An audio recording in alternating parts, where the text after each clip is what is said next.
So a TV show I've had on my list to watch since its first season came out back in 2022 is The Bear. And now they're about to start releasing episodes for season 4, or maybe they have already. I know it's definitely been a minute. But I started watching it with a friend of mine one weekend, and I ended up watching all the way up to season 3 that same weekend. I was for sure hooked, but this show caught me by surprise. I definitely understand after watching it why it's gotten as many awards as it has, and I'll give my reasoning in a little bit as to why I think it's deserving too. So it's starring Jeremy Allen White, Ayo Adebiri, Abby Elliott, John Bernthal, and Jamie Lee Curtis. Of course, there are many more on the cast, but those are like the main ones that I remember. Also, I've seen Ayo, the show's star on the rise, appear in a few other TV shows and movies that I definitely need to check out as well. But let's get into it. We're gonna start off with the write-up as per usual, which says, a young chef from the fine dining world comes home to Chicago to run his family's sandwich shop after a heartbreaking death in his family. A world away from what he's used to, Carmy must balance the soul-crushing realities of small business ownership, his strong-willed and recalcitrant kitchen staff, and his strained familial relationships, all while grappling with the impact of his brother's suicide. As Carmy fights to transform both the shop and himself,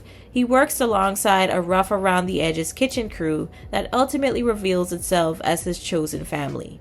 So in the beginning of season 1, we see Carmy releasing a caged bear and it attacks him, but it's just a dream, and we're thrown right into the chaos of his new life, handling the stress of working his family's sandwich shop after the death of his older brother Michael. Between the hot mess of a kitchen and the shop's botched finances, Carmy doesn't even know where to start to bring the original beef of Chicagoland back to working order.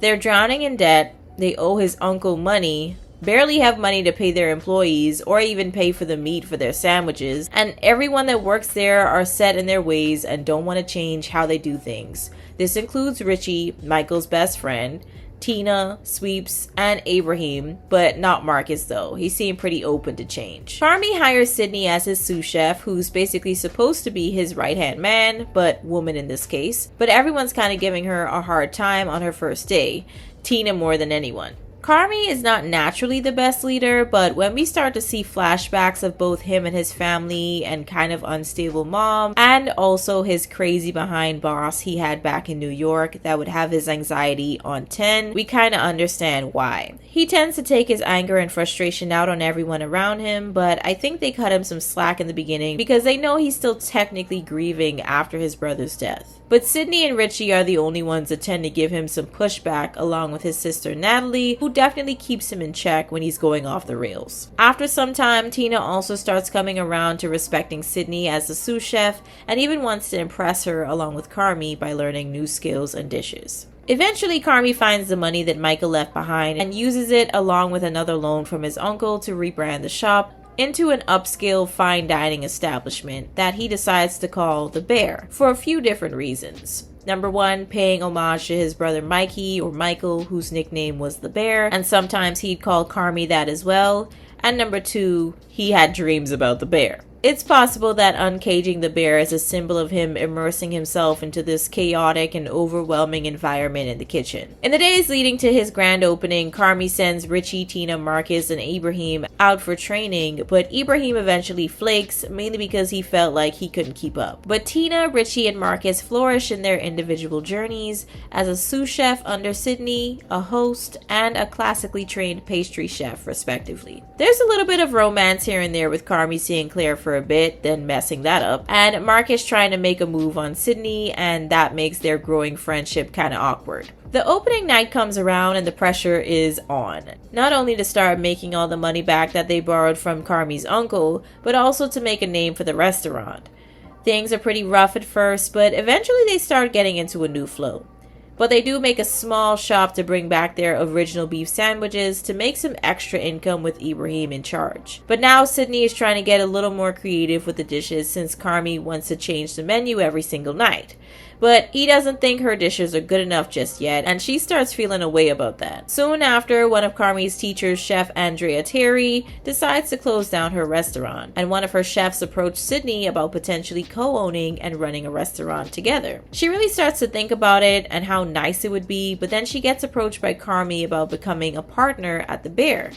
At the end of the season, she's still contemplating the options and there's no clear resolve. Although things aren't always great over at the Bear, there's always this feeling of family and that you're cared about. Even after Carmi has his internal and external blow-ups, he takes time to reflect and apologize, but just not to Claire for some odd reason. Don't know what's taking him so long with that one. But that's pretty much the show in a nutshell. So here's some specifics about what I really like about it. First off, they really spend time developing these characters' stories. Yes, they do have a few more that they need to dive into because I really like the backstories. I think they're pretty important when it comes to understanding why things are the way that they are. But for example, Tina's story was really interesting. Having to jump back into the job market after dedicating pretty much her entire life for a number of years to a job and company that just dropped her like she was nothing. And it's such a real and relatable thing that many people go through, especially in this day and age. Secondly, besides the origin or backstories, I really like the time that they invested in character development. The backstories tie into that too, but the present moments where we see each of these employees better themselves and really take the time to develop their skills, it's just honestly chef's kiss, in my opinion. Marcus goes to study under a pastry chef that was actually Carmi's old friend over in Denmark. Tina improves her chef skills and actually starts to enjoy the whole process and being able to feel connected to what it is that she's doing. It's not just a job for her anymore, it's a passion. And then you have Richie, who understudies at Andrea's restaurant that Carmi used to work at to become a better host. And he comes back with a totally different outlook on life. It wasn't just an outlook on the job, but his life in its entirety. But overall, with these characters, you just really see so much development. Now, lastly, there seems to be, like I mentioned already, this overarching sense of we are a family. Dysfunctional, but a family nonetheless. Everyone gets frustrated with each other every now and again and angry, but everyone wants better or the best for each other, even if it doesn't seem like it at first. Does it blur the line between work life and home life? Yes. It's definitely not the type of environment that you find often, but it also wouldn't be conducive for everyone and all personality types. There's also a lot of avoidance when it comes to dealing with serious problems, but eventually it all gets tackled. But those are pretty much my thoughts. You guys can let me know what you think about it. I'm definitely looking forward to watching season 4. If this is a show that you have found really interesting and also have enjoyed watching, you can let me know down in the comments, or if you feel differently, you can let me know as well.